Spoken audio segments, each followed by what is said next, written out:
أعوذ بالله من الشيطان الرجيم بسم الله الرحمن الرحيم قد أفلح المؤمنون الذين هم في صلاتهم خاشعون والذين هم عن اللغو معرضون والذين هم للزكاة فاعلون والذين هم لفروجهم حافظون إلا على أزواجهم أو ما ملكت أيمانهم فإنهم غير ملومين فمن ابتغى وراء ذلك فأولئك هم العادون والذين هم لأماناتهم وعهدهم راعون والذين هم على صلواتهم يحافظون أولئك هم الوارثون الذين يرثون الفردوس هم فيها خالدون صدق الله العلي العظيم رب اشرح لي صدري ويسر لي أمري واحلل عقدة من لساني يفقهوا قولي يا رب صل وسلم دائما أبدا على حبيبك خير الخلق كلهم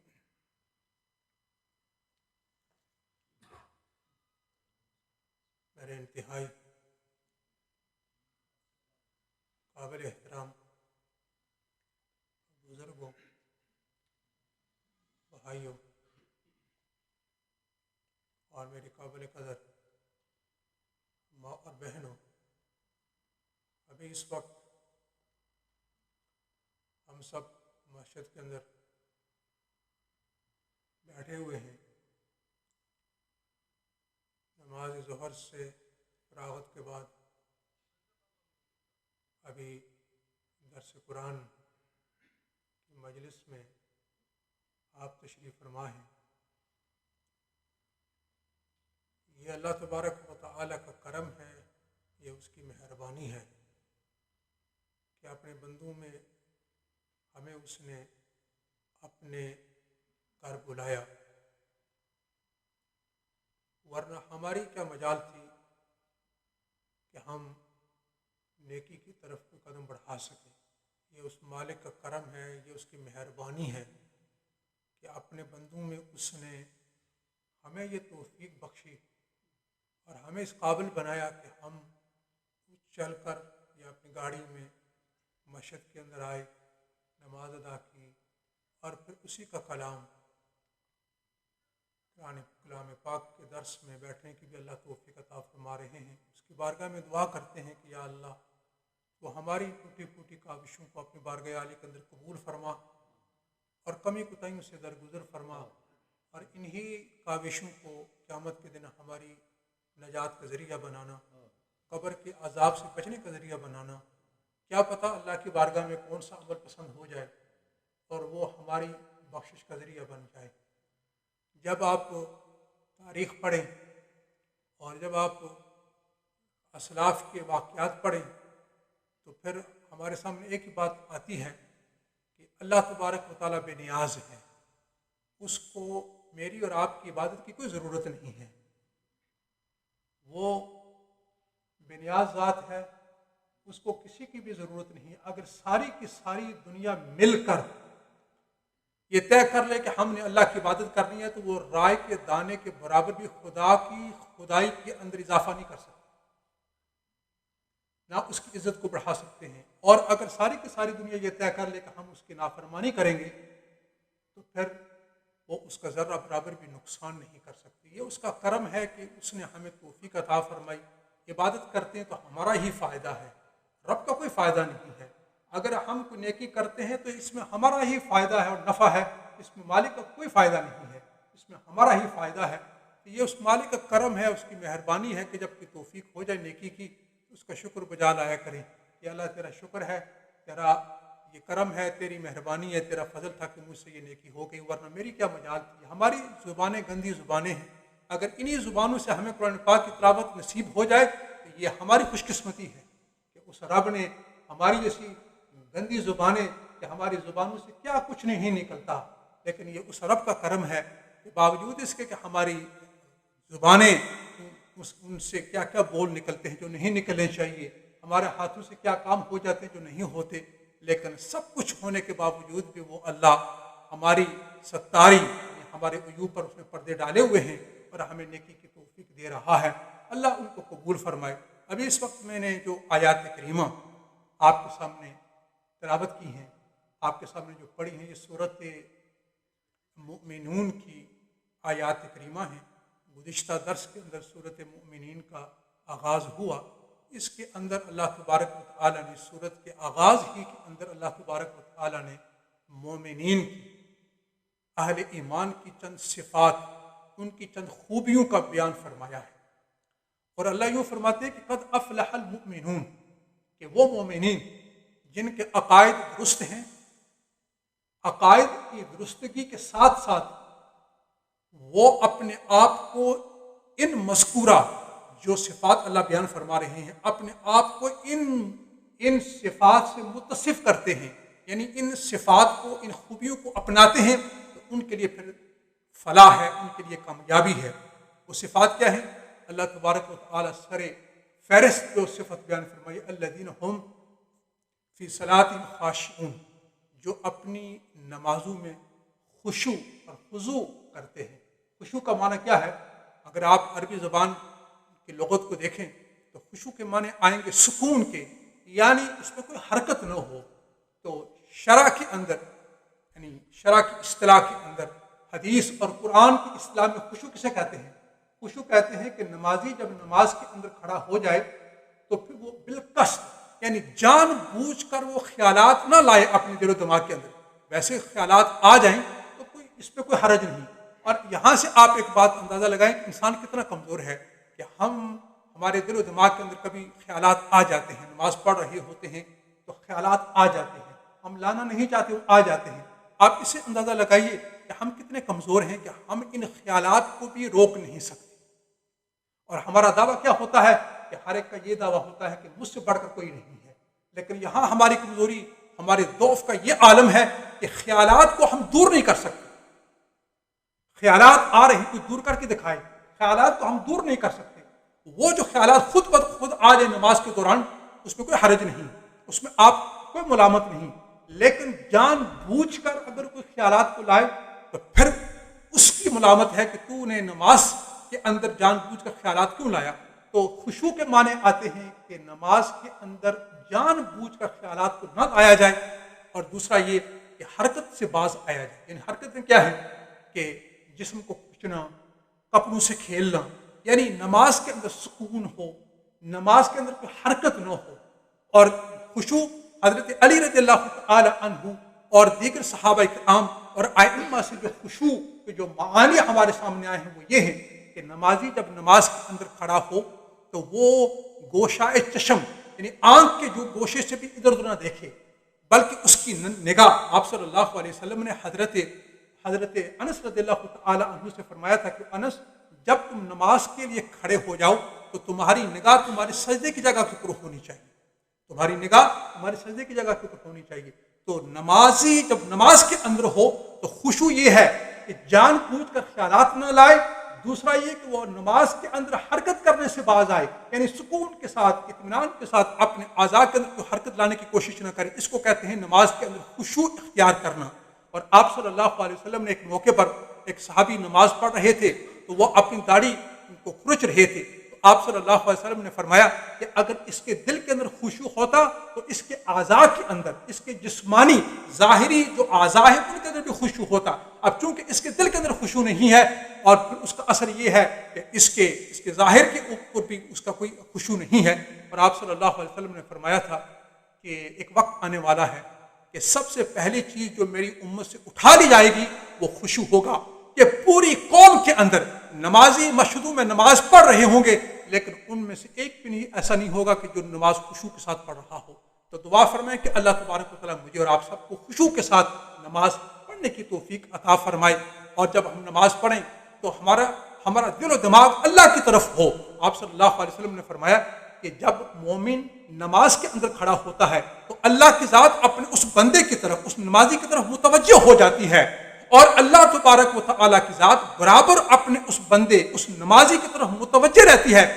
جب تک کہ وہ بندہ ادھر ادھر نہ دیکھے۔ یعنی کیا مطلب ادھر ادھر نہ دیکھے؟ یعنی نماز کے اندر جب ہم اپنی آنکھوں سے ادھر ادھر دیکھنے کی کوشش کرتے ہیں تو آپ صلی اللہ علیہ وسلم فرماتے ہیں کہ اللہ کی ذات اپنے بندے کی طرف متوجہ رہتی ہے جب تک کہ وہ ادھر ادھر نہ دیکھے۔ جب نماز کے اندر بندہ ادھر ادھر دیکھنے لگتا ہے تو اللہ تبارک و تعالیٰ اپنا رخ اس سے ہٹا لیتے ہیں، اللہ اپنا رخ اس سے ہٹا لیتے ہیں، پھر اس کی طرف اللہ کی ذات متوجہ نہیں رہتی۔ تو آپ صلی اللہ علیہ وسلم نے فرمایا کہ خشوع یہی ہے کہ نماز کے اندر جان بوجھ کر خیالات نہ لائے جائیں، اور نماز کے اندر اپنے اعضاء کو، اپنے جسمانی جو جوارے ہیں ان کو حرکت سے باز رکھا جائے اور کوئی حرکت جان بوجھ کر نہ کی جائے۔ اس کا نام ہے خشوع، کہ نماز پڑھنا کہ اللہ کی طرف دھیان ہو اور ظاہری ہمارے اعضاء کے اندر سکون ہو۔ اور پھر اس کے بعد اللہ نے جو صفت بیان فرمائی ہے وہ یہ ہے والذین هم عن اللغو معرضون۔ مومنین کی دوسری صفت یہ ہے کہ وہ لغو، باتوں سے اور کاموں سے دور رہتے ہیں۔ لغو کسے کہتے ہیں؟ لغو کہتے ہیں ہر وہ کام جس کے اندر نہ کوئی دینی فائدہ ہو نہ ہی کوئی دنیاوی فائدہ ہو۔ ہر وہ کام جس کے اندر نہ دینی کوئی فائدہ ہو نہ ہی دنیاوی فائدہ ہو۔ آپ صلی اللہ علیہ وسلم نے حدیث میں فرمایا کہ من حسن اسلام المرء ترکہ ما لا یعنیہ۔ ایک مسلمان کی مسلمانی میں، ایک مسلمان کے اسلام کی خوبی یہ ہے کہ وہ لا یعنی بیہودہ باتوں کو چھوڑ دے۔ آج اس دور کے اندر ہمارا ٹائم اور ہمارا جو وقت ہے وہ بیہودہ باتوں میں کتنا ضائع ہوتا ہے۔ اگر آپ محدثین، یہ جو حدیث کی کتابیں لکھنے والے ہیں جنہوں نے احادیث کو جمع کیا ہے، اگر آپ ان کی سوانح پڑھیں، آپ ان کی سوانح حیات پڑھیں، آپ ان کی بایوگرافی پڑھیں تو آپ کو یہ معلوم ہوگا اور آپ اس نتیجے پر آئیں گے کہ وہ ہستیاں ایسی ہستیاں تھیں کہ ہم تو گھنٹوں کو ضائع کر دیتے ہیں، لیکن وہ ہستیاں ایسی تھیں کہ لمحات ان کے لیے بڑے قیمتی تھے، اور ہر لمحے کی اور ہر سیکنڈ کی ان کے ہاں قدر تھی۔ امام ابو داؤد رحمۃ اللہ علیہ احادیث کی 6 جو کتابیں ہیں، وہ صحاح ستہ جن کو کہتے ہیں، احادیث کی 6 صحیح احادیث کی کتابیں، جو ان میں سے ایک کتاب ہے سنن ابن داؤد۔ امام ابو داؤد رحمۃ اللہ علیہ بہت بڑے اپنے وقت کے محدث گزرے ہیں، اور اپنے وقت کے بہت بڑے ولی بھی تھے اور بہت بڑے محدث بھی تھے۔ انہوں نے 5 لاکھ احادیث کو جمع فرمایا ہے، 5 لاکھ احادیث کو جمع فرمایا ہے۔ اور امام داؤد رحمۃ اللہ علیہ کی شان یہ تھی کہ کسی دوسرے امام نے ان کے متعلق یہ فرمایا تھا کہ امام ابو داؤد وہ ہستی ہے کہ اللہ تبارک و تعالی نے دنیا کے اندر ان کو اللہ نے حدیث کی خدمت کے لیے پیدا فرمایا ہے، اور آخرت کے لیے اللہ نے ان کو جنت رکھی ہے، یعنی جنت میں وہ جانے والے ہیں۔ اور ایک اور امام نے ان کے بارے میں یوں فرمایا ہے کہ اللہ تبارک و تعالی نے جس طرح حضرت داؤد علیہ السلام کے لیے سونا، ان کے لیے لوہا یعنی موم کر دیا تھا، اسی طرح اللہ تبارک و تعالی نے امام ابو داؤد کے لیے فن حدیث کو آسان کر دیا ہے۔ اور ایک اللہ کے ولی گزرے ہیں سہل بن عبداللہ التستری، یہ اکابر اولیاء میں سے ہیں۔ وہ ایک موقع پر امام ابو داؤد کے پاس آتے ہیں اور امام داؤد سے فرماتے ہیں کہ مجھے آپ سے کام ہے۔ امام داؤد نے فرمایا کہ فرمائیے، اگر ہمارے بس میں ہوا تو ہم آپ کا کام کر دیں گے۔ انہوں نے فرمایا کہ کام یہ ہے کہ آپ اپنی وہ زبان نکالیں کہ جس زبان سے آقا پاک صلی اللہ علیہ وسلم کی احادیث کو آپ بیان فرماتے ہیں، میں آپ اس زبان کو بوسہ دینا چاہتا ہوں کہ آپ اتنے خوش قسمت شخص ہیں کہ آپ دن رات حدیث کی خدمت میں لگے رہتے ہیں اور اپنی مبارک زبان سے احادیث نبویہ کو بیان فرماتے ہیں۔ میرا جی چاہتا ہے کہ میں آپ اس مبارک زبان کو بوسہ دوں۔ چنانچہ امام ابو داؤد نے اپنی زبان کو نکالا اور حضرت سہل بن عبداللہ نے ان کی زبان کو بوسہ دیا۔ تو امام ابو داؤد رحمۃ اللہ علیہ فرماتے تھے کہ میں نے 5 لاکھ احادیث کو جمع کیا، اور ان 5 لاکھ احادیث میں سے 4800 احادیث کو اپنی کتاب کے لیے منتخب کیا، اور پھر فرمایا کرتے تھے کہ میں نے 4 احادیث کو نکالا ہے، میں نے 4 احادیث کو منتخب کیا ہے۔ اگر کوئی مومن بندہ ان 4 احادیث کو پر عمل کر لے تو اس کے لیے دیندار بننا کافی ہے، اس کے لیے وہ 4 احادیث کافی ہیں۔ اور پھر وہ کون سی 4 احادیث ہیں؟ ایک حدیث یہ ہے من حسن اسلام المرء ترکہ ما لا یعنیہ، کہ ایک مسلمان کے اسلام کی خوبی اسی میں ہے کہ وہ بیہودہ باتوں کو چھوڑ دے، بیہودہ باتوں کو، کاموں کو چھوڑ دے، اپنا وقت ضائع نہ کرے۔ اپنا یہ وقت بڑا قیمتی ہے، اس زندگی سے فائدہ اٹھائیں، اور اپنے اوقات کو اللہ کے ذکر کے اندر، اور ہمارے لیے ذکر کرنا کتنا اللہ نے آسان کر دیا، یہ اس رب کا کرم ہے کہ اس نے میرے لیے اور آپ کے لیے اپنی یاد اور اپنے ذکر کو اتنا آسان کر دیا ہے۔ تو وہ یہ ہم سے مطالبہ نہیں کرتا کہ سب کچھ چھوڑ چھاڑ کر آپ میرے ذکر کے اندر بیٹھ جائیں، میرے گھر کے اندر بیٹھ جائیں، آپ دنیاوی کاروبار کریں۔ دیکھیں اللہ تبارک و صحابہ کرام کے بارے میں کیا فرماتے ہیں، رجال لا تلہم تجارت ولا بیع عن ذکر اللہ، یہ اللہ فرماتے ہیں کہ صحابہ کرام کی جماعت وہ جماعت تھی کہ جن کو اللہ کے ذکر سے اور جن کو نماز کے قائم کرنے سے تجارت بھی نہیں روکتی تھی اور دنیاوی کاروبار نہیں روکتے تھے۔ وہ تجارت بھی کرتے تھے، وہ دنیاوی کاروبار بھی کرتے تھے، لیکن دنیاوی کاروبار کرتے ہوئے اور تجارت کرتے ہوئے، بزنس کرتے ہوئے وہ اپنے رب کو کبھی نہیں بھولتے تھے، اپنے رب کی یاد کے اندر رہتے تھے، اپنے رب کے ذکر کے اندر رہتے تھے۔ تو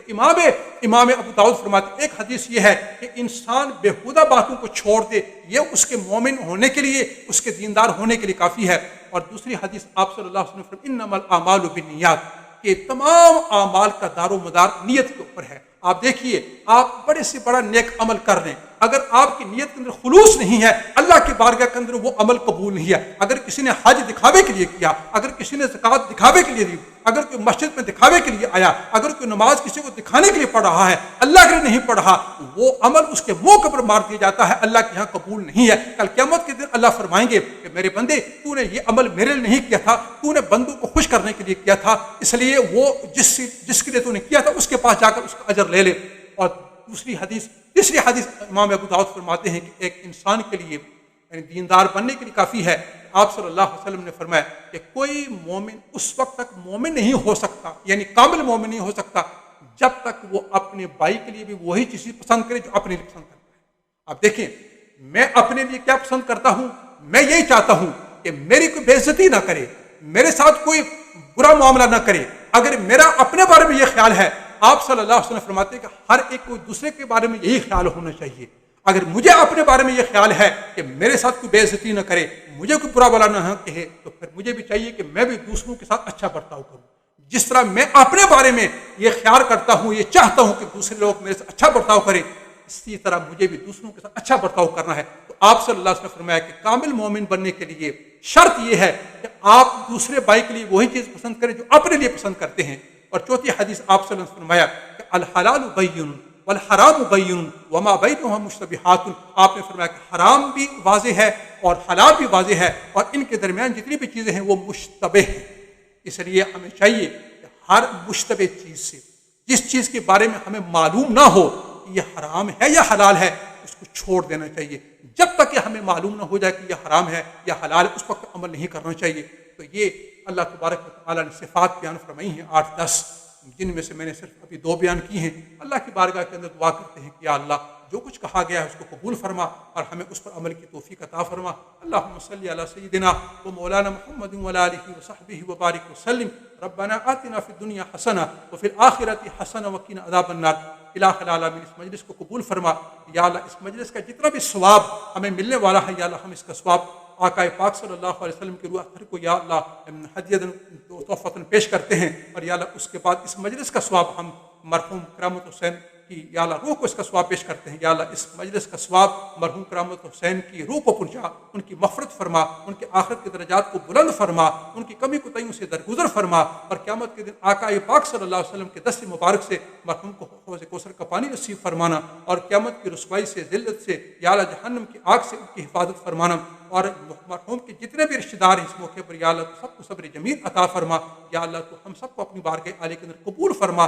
یا الہ العالمین، ہماری اولادوں کو قبول فرما، ہماری آنے والی نسلوں کو قبول فرما۔ یا اللہ تو ہمارے ایمان کی حفاظت فرما، ہماری نسلوں کو، ہمارے آنے والے اولادوں کی یا اللہ ایمان کی حفاظت فرمانا۔ جتنے بھی اہل مجلس یہاں بیٹھے ہوئے ہیں یا اللہ، ان میں سے ہر ایک کے ایمان کی حفاظت فرما، ان میں سے ہر ایک کی اولاد کو نیک بنا، والدین کی آنکھوں کی ٹھنڈک بنا۔ یا اللہ اپنی پاک بارگاہ عالیہ کے اندر ہماری دعاؤں کو قبول فرما۔ ربنا تقبل منا انک انت السمیع العلیم وتب علینا انک انت التواب الرحیم، وصلی اللہ تعالی علی خیر خلقہ محمد وعلی آلہ وصحبہ اجمعین برحمتک یا ارحم الراحمین۔